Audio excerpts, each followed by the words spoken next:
Hello friends, അടുത്ത കഥയാണ്. അവൾ വീണ്ടും വീട്ടിലോട്ട് ചെല്ലുന്നു. ആ മക്കൾക്ക് വേണ്ടിയാണല്ലോ ജീവിക്കുന്നത്. അങ്ങനെ അവൾ വീട്ടിലോട്ട് ചെന്ന് ആ കുട്ടികളുമായിട്ട് സന്തോഷത്തോടെ കുറച്ച് ദിവസം മുന്നോട്ട് പോയി. ഭയവും ഒക്കെ മാറി അമ്മയുടെ സ്നേഹമാണ് ആ കുട്ടികൾക്ക് വന്നത്. അങ്ങനെ ഇരിക്കുമ്പോൾ അടുത്ത പ്രശ്നം സൃഷ്ടിക്കുന്നു അവളുടെ അമ്മായിയമ്മ. അവരുടെ അലമാരയിൽ നിന്നും സ്വർണം കാണുന്നില്ലെന്നും ആ സ്വർണം 3 കുട്ടികളാണ് എടുത്തതെന്നും സ്വർണം എടുത്ത് ആ അമ്മയുടെ കയ്യിൽ ഏൽപ്പിക്കുമായിരുന്നെന്നും ആരോപണമായിരുന്നു അവിടെ നടന്നത്. അമ്മയും പെങ്ങളും കൂടെ ചേർന്ന് സമർത്ഥമായിട്ടൊരു കഥ സൃഷ്ടിക്കുകയാണ് ചെയ്തതെന്ന് അവിടെ കുട്ടികളെ ഉപേക്ഷിച്ച് പോകുമ്പോഴാണ് അവൾക്ക് മനസ്സിലാകുന്നത്.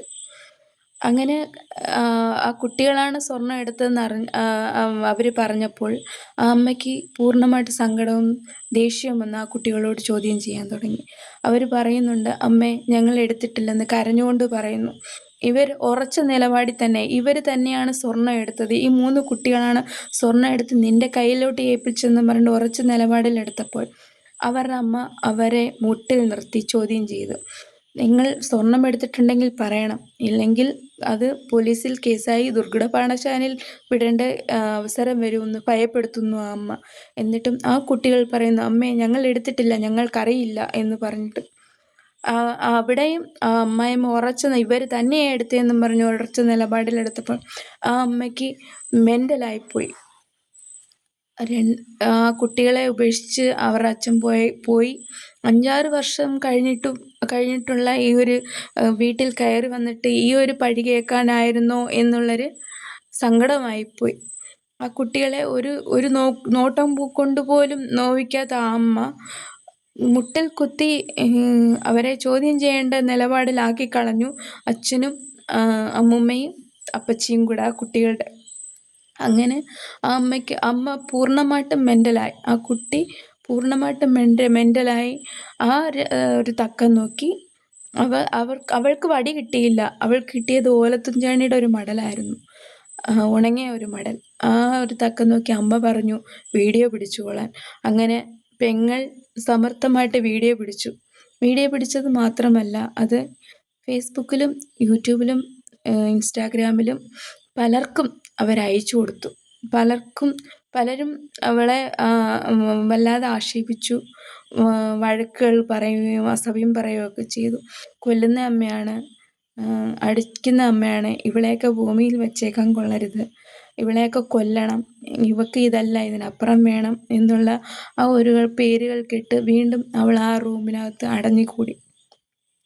അവൾക്ക് താങ്ങാനാകാത്ത സങ്കടവും ആരോട് എന്ത് പറയണമെന്ന് അവൾക്കറിയാത്ത ഒരു സമയത്ത് അവൾ മൗനം പാലിച്ച് വീണ്ടും വീട്ടിനകത്തോട്ട് കയറി ചെന്നു. അതിക്രമിച്ച് ആ വീടിൻ്റെ കതക് തല്ലിപ്പൊളിച്ച് അമ്മായിയമ്മ വീട്ടിൽ കയറി. ഇത്രയൊക്കെ ആയിട്ടും നീ ഇറങ്ങിപ്പോകാറായില്ലേ എന്നൊരു ചോദ്യം ചോദിച്ചിട്ട് അവളുടെ നേരെ വിരൽ ചൂണ്ടിക്കൊണ്ട് വന്നിട്ട് അവർ ചെയ്തത് വേറൊന്നുമല്ല, അവരുടെ മകളുടെ കുഞ്ഞിനെ ഇന്ന് നിന്നെ കാണിച്ചു തരാം, ഈ കുഞ്ഞിന് എന്തെങ്കിലും ആയിക്കഴിഞ്ഞാലെങ്കിലും അവൻ നിന്നെ ഇറക്കി വിടുമെന്നും പറഞ്ഞിട്ട് അവർ കാണിച്ച ആ ഒരു കാര്യം ആ കുഞ്ഞിനെ വലിച്ചെറിയുമായിരുന്നു. അന്നേരം അവരോട് അവൾ ചോദിച്ചത്, നിങ്ങൾക്ക് എന്നോടല്ലേ ദേഷ്യം, നിങ്ങൾക്ക് എന്നോട് എന്തെങ്കിലും ചെയ്യണമെങ്കിൽ നിങ്ങൾക്ക് എന്നോട് കാണിക്കാം, ഈ കുട്ടികളോട് എന്തിനാണ് നിങ്ങൾ തീർക്കുന്നതെന്ന് ചോദിച്ചിട്ട് അവൾ ആ കുഞ്ഞിനെ എടുക്കുന്നു. ആ എടുക്കുന്ന സമയം നോക്കി ഒരു ഉരുട്ടുകട്ടയാണോ ഒരു വടിയല്ല ഉരുട്ടുകട്ട എടുത്ത് അവളുടെ തലയിലടിക്കുകയാണ്. അവൾക്ക് എന്താ പറയേണ്ടതെന്ന് അറിയത്തില്ല. ആ അടി കൊണ്ടിട്ട് അവൾക്ക് കുഞ്ഞവളുടെ കയ്യിലിരിക്കുന്നു, അവൾക്കൊന്നും ചെയ്യാൻ പറ്റാത്ത ഒരു സിറ്റുവേഷനായിപ്പോയി. അത് കഴിഞ്ഞിട്ട് അവർ വിളിച്ചു അലറുവാണ്, അയ്യോ ഇവൾ എന്നെ തല്ലിക്കൊല്ലാൻ വരുന്നേ എന്ന്. ആ അമ്മായിയമ്മ ആ മരുമകൾക്ക് ചാരുന്ന ഓരോ പഴികൾ, തല്ലിക്കൊല്ലാൻ വരുന്നതെന്ന് ഓരോരുത്തരും ആൾക്കാർ കൂടിയപ്പോഴത്തേക്കിനും അവർ നൈറ്റിയൊക്കെ വലിച്ചു കീറിക്കഴിഞ്ഞു. അപ്പോഴത്തേക്കിനും മകൻ വന്നപ്പോഴത്തേക്കിനും അവളെ അടിച്ച കാര്യം പറയുന്നില്ല, അവൾക്ക് ചെവി കേൾക്കാൻ പറ്റുന്നില്ല, അവർ പറയുന്ന കാര്യങ്ങളൊന്നും അവൾക്ക് കേൾക്കാൻ പറ്റുന്നില്ല. ഇവൾ ഓടി വന്നപ്പോൾ മകൻ ഒന്നും അറിയാതെ അവളെ ഇട്ട് വീണ്ടും തല്ലുകയാണ് ചെയ്തത്. അപ്പോൾ അടുത്ത കഥയായിട്ട് വീണ്ടും കാണാം.